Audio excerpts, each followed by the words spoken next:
குலசை முத்தாரம்மன் வந்து ஒரு அரக்கனால் வந்து உலகத்தை ஆட்டி படைச்சிக்கிட்டு இருந்த ஒரு அரக்கன்.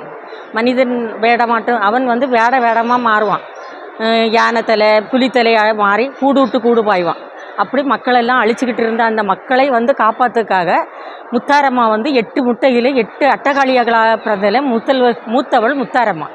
அது வந்து இங்கே பிறந்து அந்த அரக்கனை வந்து அழிச்சா. ஒரு பெண்ணால் அழிக்க முடியாதுன்னு சொல்லி அந்த அரக்கன் வந்து சவால் கொடுத்தான். அந்த அரக்கனை நான் பெண் தானே, உன்னை நான் அழிக்கிறேன்னு மந்திர வாளால் தலையே அறுத்துடுவான். ஏன்னா அவனுடைய ஒரு சொட்டு ரத்தம் கீழே விழுந்தால் அதில் 1000 அரக்கன் பிறப்பான்.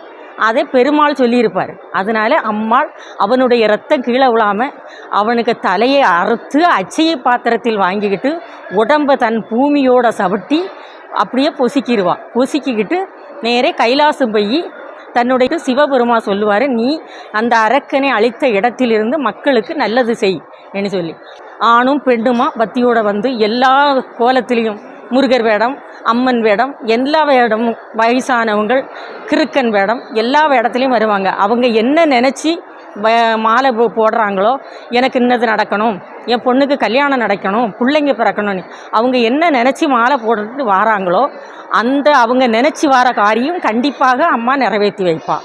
அதுவும் ஒரு வாட்டி போடக்கூடாது, 3 தடவை போடணும். ஒரு வேஷம் போட்டால் அந்த 3 தடவையும் அவள் ஒரு வாட்டி போட்ட உடனே அவள் நினச்சதை கொடுப்பாள். ஆனால் கொடுத்துட்டாங்கிறதுக்காக ஒரு வாட்டியோடு விடக்கூடாது. அவள் சிம்ம வாகனம்.